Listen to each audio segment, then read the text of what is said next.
Winter's coming. Do you have the list? Yep. Coop build. Check. Firewood. Check. Harold's jacket. Check. Garden cleanup.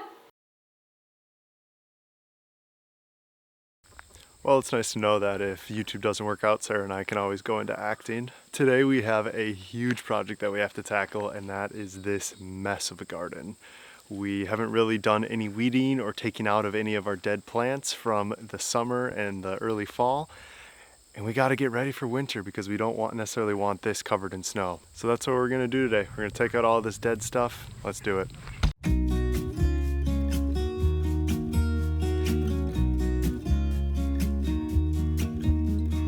I've been feeling so small. Watch the clock ticking off the wall. But tonight I'm letting it go. Spend my coin for sure. I'm gonna be myself, or I could be someone else. No one's stopping me now. I'm gonna skip my breaks. I'm gonna make mistakes. I just wanna feel alive. It's just what I do when I'm out. So try not to hold me down. Feel alive when I'm in this town.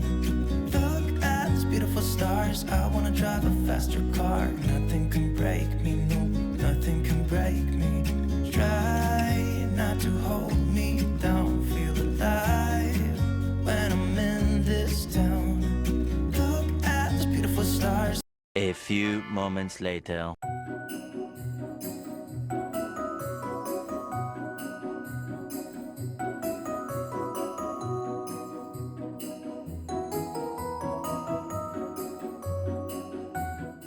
Winter's officially here, and as you just saw, the snow is on the ground.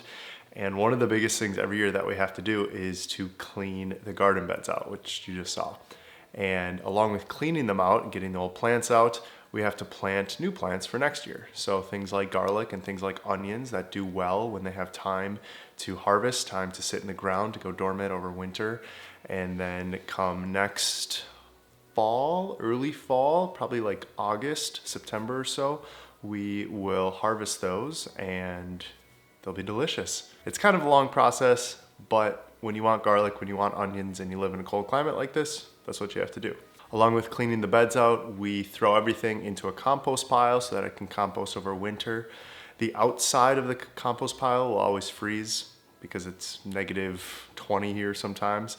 But the inside of that pile, if it's big enough, will still stay warm, and that bacteria can grow and can do its job in the compost pile. The last few things as far as the garden goes, we could do this, but we haven't, and it's probably not best practice, but you actually can lay a cover crop down over winter, and that helps to lock in the nutrients in the soil. What we do instead, and we might still do a cover crop next year, but what we do instead is we just get a fresh layer of compost every year, fresh layer of compost with a high level of manure in it, and that is just a very nutrient-rich additive to the soil and to the beds, and that helps grow the plants really well. And the last thing that we didn't do, and we should do, so shame on us, but we didn't mulch around our new fruit trees. And I'm really fearful that that's gonna come back to bite us in the butt, and that the trees, at least some of them, aren't going to make it through the winter. We still might do it, but at this point the ground is so frozen that I don't know how much of a difference it'll make. So that is one thing that we didn't do, and I'm kind of hitting my head against the wall for not doing it. But you live and you learn. The next thing that we had to do was to get all of our firewood ready for the winter, because in the winter, the firewood that we harvest is our main heat source.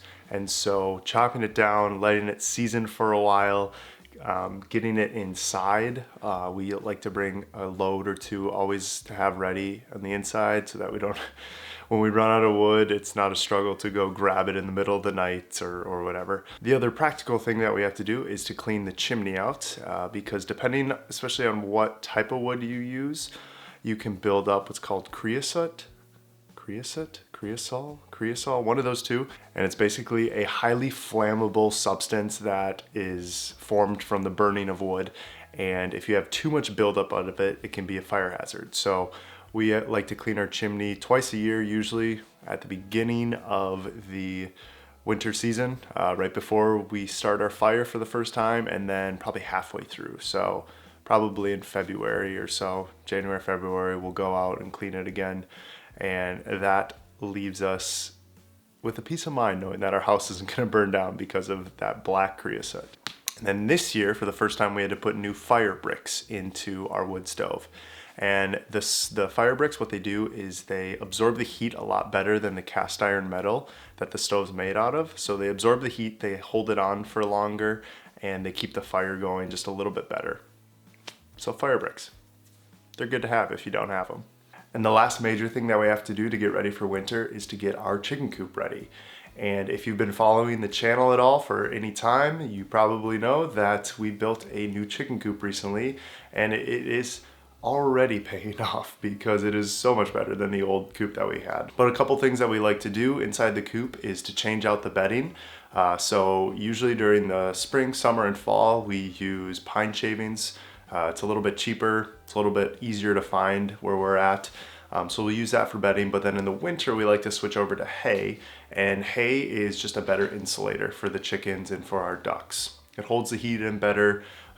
It's easier for them to kind of nestle in and make a little nest on the ground. And so that's why we like to use hay in the winter months. We also change out our water bowls. So during the winter, because it can get very, very cold, we like to use those heated bowls that, oh, hey, bud. Hi, I didn't see you. You want to be, huh? Do you like winter? No? Okay. So we like to use those heated bowls that keep the water just above freezing, so we don't have to worry about them freezing. And we don't have electricity in the coop, so we have to run a extension cord, which don't judge us for that. Some people find that very bad, but it works for us. And so the watering bowls. And then the last thing that we're really conscious about doing in the winter is to save as many food scraps as we can for the chickens. Because free ranging, we do let them out in the winter, but free ranging is a lot harder for them in the winter, obviously because there's a layer of snow everywhere. So we like to keep as many food scraps as we can that is safe for them to eat, so that way they still have a variety in their diet and they're not just reliant on the grain and the feed that we give them. Right now the temperatures are about 20 degrees, 15 to 20 degrees at night, which is pretty cold, but it will get a lot colder. And the coop is about 30 to 40 degrees at night when I've gone out and looked. So it's about a 20 degree higher temperature, which is great. And that's more than fine for the chickens. When it gets down super low, like when we do get those negative 20 degree days, I'm gonna have to see. We're gonna have to kind of cross that bridge when we get there if we need to add some sort of heat source or what we'll do on those super, super cold nights. But for most nights during the winter, they'll be just fine in that, like I said, 30 to 40 degree temperature range. So I'm curious though, if you have chickens, how do you keep them warm if you're in a super cold climate like this? So that is most of the things that we do to get ready for the winter in the homestead. Obviously we have to take in hoses, we have to winterize some of our vehicles and our motorized equipment, but we don't have any livestock, giant livestock. We don't have greenhouses or anything like that yet. So we don't have to worry about those and getting those winter ready. But I'm curious, let me know, what do you guys do in your homestead to get ready for the winter? And if you like this video at all, we are trying to get to 1,000 subscribers before the end of the year. We'll see if it happens. We only have a month and a half left, but if you want to help along the way, you can hit the subscribe button. We'll see you guys in the next video.